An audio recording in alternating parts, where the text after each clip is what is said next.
Кыргызстанда көптөгөн кыз-келиндерди алдап төшөк кумарына тартып жүргөн Молдо атын жамынган жаран пайда болду. Бул тууралуу блогер Элимбек Исраилов өзүнүн Facebook баракчасына жазып чыкты. Бул Молдо буга чейин жүзгө чукул кыз-келин менен жыныстык катнашка барган. Жин чыгарган Молдонун уругу жиндерге уу болот. Мени менен кошулсаң жиниң өрттөнөт деп жаш кыз-келиндер барса көкүрөгүнөн, жатынынан кармалап ушул жагына жин жабышып алыптыр деп ар кандай жолдор менен дуба түшүргөнүн кулагыбыз чалды. Бул киши Ысык-Көл облусунун тургуну дешет. Өзүнүн аты Табалда, ылакап аты Табый Молдо дешет экен, деген пикирин жазды Элимбек Исраилов. Мындай Молдо кейпин кийген адамдардын аудио тасмасы соц тармактарда желдей тарады. Булак Назар-News.kg. Кыргызстанда көптөгөн кыз-келиндерди алдап, төшөк кумарына тартып жүргөн Молдо атын кийген, Молдо атын жабынган чөрөй пайда болду. Ал буга чейин жүзгө чукул кыз-келин менен жыныстык катнашка барган. Жин чыгарган Молдонун уругу жиндерге уу болот. Мени менен кошулсаң жиниң өрттөнөт деп жаш кыз-келиндер барса, эмчек жаатынан кармалап, ушул жагыңа жин жабышып алыптыр деп калп айтат деп кулагыбыз чалды. Бул киши Ысык-Көл облусунун тургуну дешет. Өзүнүн аты Табалда, ылакап аты Табый Молдо дешет экен. Мындай Молдо кейпин кийген мырза атайын Молдо атын жаман көрсөтөбү? Же атайын бирөөлөрдүн заказын аткарып жүргөнбү? Айтор кадимки мусулмандан айырмасы жоктой көрүнөт. Бул адам кейпиндеги жин учурда социалдык тармактарда кызуу талкууга алынууда. Назарыңыздарды аудио сүйлөшүүгө бурабыз. Алло. О, Кандайсың, кайдасың?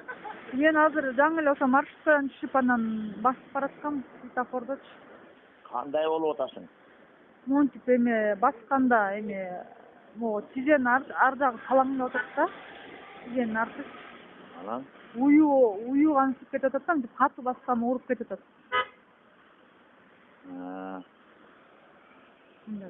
Көңүлүң айнып элеби, кускуң келбей элеби?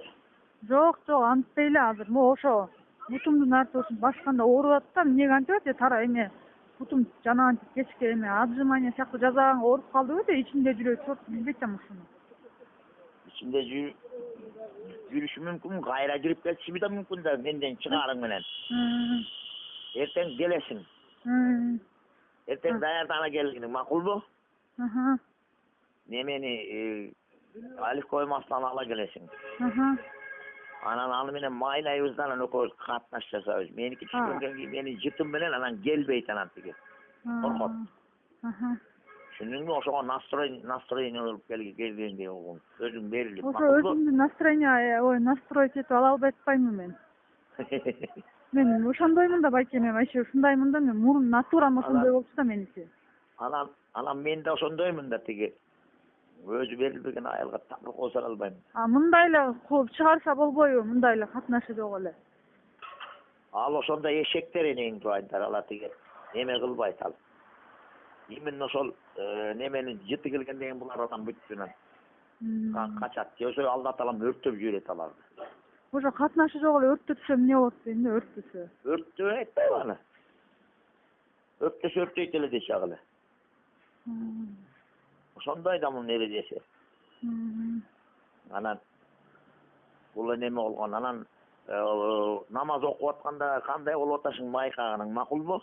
Азыр да окуйм, анан бирок намаз окуп атканда душам менен эле дуа кылып калдым. Мен душам менен дуа кыла албай калганда бөлүнүпчү оюнумчу. Оюн жака чака бурула берчү да. Анан көчөтөн баштап жакшы эметип калдым да. Тиги. Ошентесиң анан. Көрдүңбү кандай алдайымчы экен, эми түшүндүңбү булар жаман экен. Алдайт булар. Анан Кудайдан суран, анан бассаң турсаң да аят окуш оозуңан түшпөйт. Ооба, ошону окуп атам аяталды. Басып барат. Окуунун иштеп атып да окуунун. Адам менен сүйлөшүп атканда эле окубай калбасаң макулбу? Болуп турганда да. Дуа кылып коюңуз мага. Макул, азыр түшүп намазда окуп калам. Жакшы. Сен да мага дуа кыл, макулбу? Макул. Иштери жакшы болуп, баары жакшы болсун, дерегине жазсын деп. Макул болуптур. Алла разы болсун. Рахмат.